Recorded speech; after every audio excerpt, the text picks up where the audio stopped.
pagbukas ng ating national headquarters in keeping with the time.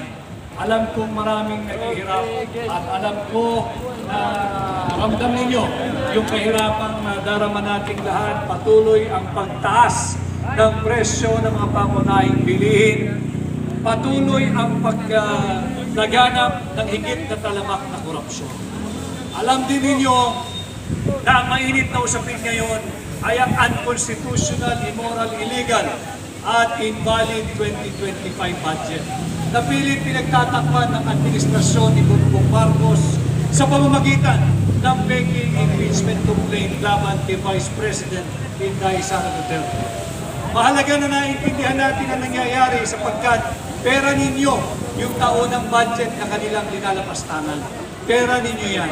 At mahalaga na malaman ninyo na itong impeachment complaint na final nila laban kay Vice President Inday Sara Duterte, bukod sa unconstitutional, ito ay kulang sa tinatawag nating verification.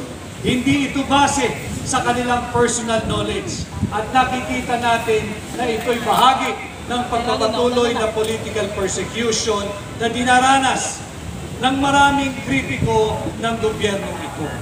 Kanya ako'y nagpapasalamat sa mga darating na araw.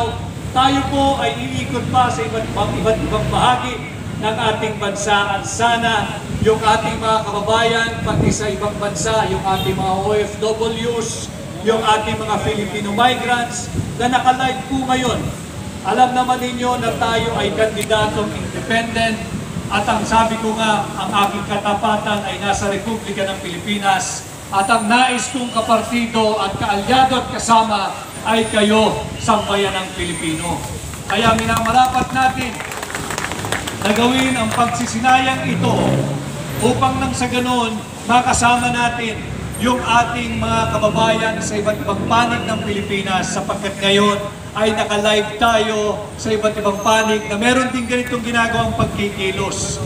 At ganon din yung ating mga kababayan sa iba't ibang panig ng mundo, yung mga overseas Filipino workers, yung ating mga migrants. At mahalaga na nalalaman ninyo kung ano ang nakataya ngayong midterm election. Mahalaga for us, all of us to know what is at stake for every Filipino this midterm election. This midterm is a referendum kung saan ayon ba kayo sa patuloy na paglaganap ng korupsyon sa ilalim ng administrasyon ni Bongbong Marcos. Itong eleksyong itong darating is a referendum kung saan ayon kayo sa patuloy na pagtaas ng presyo ng mga bilihin. Itong eleksyong ito ay referendum kung saan ayon kayo na patuloy pang nakawin ang pondo nating mga Pilipino. Tatandaan ninyo, 60 billion pesos kinuha mula sa PhilHealth. Pera niya. Tatandaan ninyo, 25 billion pesos kinuha mula sa DBP. 50 billion pesos kinuha mula sa Land Bank of the Philippines. 117 billion pesos kinuha mula sa PDIC. At ang layunin ay hindi para bumuti ang buhay ninyo. Ang layunin ay para pondohan ang kanilang kapritsyo, pondohan ang kapritsyo ng mga mambabatas at pondohan yung tinatawag na pork barrel ng mga tiwaling mambabatas. Ito ang nakataya ngayong midterm election. Kinakailangan alam ninyo, kinakailangan pinag-uusapan natin at kagaya ng sinasabi ko, maraming salamat sa napakaraming miyembro ng tinatawag nating new media, yung mga social media vloggers, at kayo ang nag-ahatid nitong simulcast na ginagawa nating pagkilos, hindi lamang sa Pilipinas, kundi sa buong mundo. Kapiling natin muli ang mga OFWs, kundi dahil sa kanila palaging tinatawag na bagong bayani. Bagong bayani sapagkat sila ay nagpapasok ng inward remittance. For this year alone, I think, for last year, 2024, 2024 nakapagpasok yata yung ating mga kababayang OFW ng $37 billion. Malaking tulong para sa ating ekonomiya. Kaya ang sinisigaw nila sa gobyernong ito, sa administrasyon ni Bongbong Marcos, pangalagaan nyo naman yung hard-earned money na pinadadala namin sa aming pamilya dyan sa Pilipinas. Huwag naman ninyong kurakotin, huwag naman ninyong lustayin, huwag naman mauwi sa korupsyon. Yan ang sinisigaw ng ating mga kababayan. Kaya kapiling din nila sila, kapiling din natin sila ngayong hapon diyan sa iba't ibang panig ng mundo. At tayo naman dito sa Pilipinas, katulad ng aking sinabi, tayo po ay live sa buong bansa. Maraming ginagawang pagkilos sa Mindanao, sa Visayas, at iba't ibang bahagi ng Luzon. Kaisa po natin sila. Alam naman ninyo na tayo ay independent candidate. Tinanggap ko ang hamon na pamunuan ang tunay at maisog na oposisyon kasama ang hakbang ng maisog. Wala man tayong partido, kasama ko kayo. Wala man tayong partido, nagaganap ang ating ginagawang pagkilos nationwide dahil na rin sa bagong teknolohiya na tinatawag nating online campaigning. Maraming salamat at nandyan yung mga kababayan natin, nanonood sila. Maraming salamat sa pakikisa. At sa pagdating nga ho ng araw, ito yung unang araw ng ating 90-day campaign period, tayo po'y patuloy na iikot sa iba't ibang panig ng Pilipinas. Dangan-tangan natin ang mensahe na tama na ang korupsyon. Bilang tunay at maisog na oposisyon, bilang senador ninyo, pangungunahan ko sa Senado ang pag-amyenda sa tinatawag nating plunder law. Ibababa natin ang threshold from 50 million to 1 million pesos. At pag nagawa na natin yan, bilang senador ninyo, ipapanukala ko ang pagbabalik ng death penalty sa lahat ng mga kakasuhan ng plunder o pagnanakaw sa pera nating mga Pilipino. Ito yung mga pangunahin natin gagawin at sana ay samahan ninyo ako dahil ngayong 2025, posible ang pagbabago pag kayo ay naghatid ng bago sa Senado. At muli ho, nais kong kunin ang pagkakataong ito, pasalamatan kayong lahat. At sana samahan ninyo ko, magkaisa tayo at wag po tayo magpapalinlang. Ang tunay na issue ay ang illegal, unconstitutional, immoral at invalid at criminal na 2025 budget. Yung impeachment laban kay Vice President Inday Sara Duterte ay isang malaking diversyon. Diversion lamang ito para malayo ang issue dito kung saan nasukol natin ang gobyerno ni Bongbong Marcos. Saan kayo makakakita nagpapasa ng tao ng budget punong-puno ng blanco? Sila lamang ang napakahenyo na nakakapagpuno ng patlang at nauuwi sa 6.325 trillion pesos total budget. 28 items blanco. Ang bata ho, pag tinanong mo 1 plus 1, sasagutin ka automatic 2. Pag tinanong mong 2 plus 2, sasagutin ka automatic 4. Pero napakahirap sagutin yung 3 plus blank.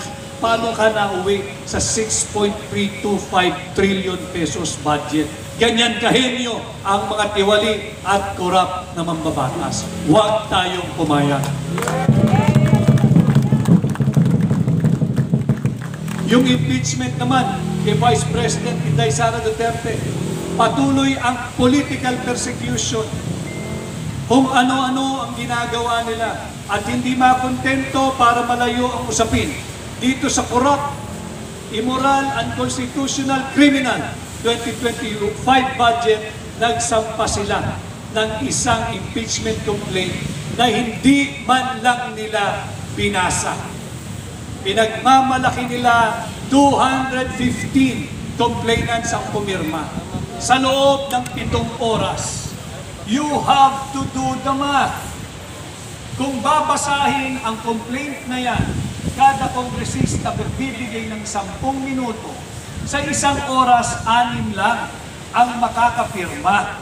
Kung binasa mo at yung sinasabi na nalalaman mo ang aligasyon based on your personal knowledge on authentic document, at least 10 minutes. 6 lang ang makakapirma. At sa loob ng 7 oras, walang break, walang CR break, walang lunch break, walang kung anong break. 42 lang ang makakapirma. Kung tig sa 10 minuto sila. Bakit nakapirma ang 250? Saan galing yung 250? Pagbigyan na natin sila, baka mabilis silang magbasa at talagang matatalino sila. Tigli 5 minuto. Kung tigli 5 minuto ang makakapirma sa loob ng 1 oras ay 12. At pag yan ay sinuma mo sa 7 oras, walang break. At makakapirma lamang ay 84. Paano nakapirma ang 250 congressmen sa loob ng 7 oras? Ito'y isang malaking pambubudol na naman na ginagawa sa atin ng administrasyon ni Bongbong Marcos. At ang higit na masaklap, hindi lang pera ng sambayanang Pilipino ang kanilang ninanakaw, pati ang posisyon ng pangalawang Pangulo ay kanila na rin ninanakaw sa atin ng harap-harapan. Ninanakaw ito ng 215 na elitistang mambabatas. 215. At ang ninanakawan ay ang 32 milyong Pilipinong malaya, payapa, lawfully, legally, democratically, and constitutionally na nagbigay ng kanilang boto para kay Inday Sara upang ating maging pangalawang Pangulo. Huwag tayong pumayag, protektahan natin ang 32 million Filipinos na bumoto kay Inday Sara Duterte. Protektahan natin ang sagradong mandato nating mga Pilipino. Ito po ang aking mensahe sa inyo, sa mga Pilipino, sa iba't ibang panig ng mundo, yung mga kasama natin sa Luzon, Visayas at Mindanao, at kayo rin dito sa ating pagsisinaya ng ating national headquarters. At bilang pagtatapos, alam naman ninyo na tayo ay kandidatong independent. Ako'y nakikiusap na sana ay tulungan din ninyo akong mangampanya sa inyong pamilya, sa inyong kamag-anak, kaibigan, kasukwela, katrabaho, kapitbahay, kaprobinsya, at sa mga Pilipino saan mang panig ng mundo. Muli ho, ako ang inyong kasama, Atty. Vic Rodriguez, Pilipino, abogado, maisog. Maraming salamat at magandang hapon sa ating lahat. Mabuhay! Atty. Vic Rodriguez! Rodriguez! Rodriguez! Rodriguez! Rodriguez! Attorney Vic Rodriguez, ang kampi ng bawat naaati, hangad ang maayos na lipunan, maglilingkod ng buong katapatan. Attorney Vic Rodriguez, may maninindigan, hindi na iiwan, tapat na tunay na maasa. Yung mga gusto pong mag-photo-ops kay attorney, pwede po tayo pumasok, sumunod po tayo sa iyo. May groups na lang po para hindi tayo magsisikan. Muli, magandang gabi po sa inyong lahat at maraming suporta. At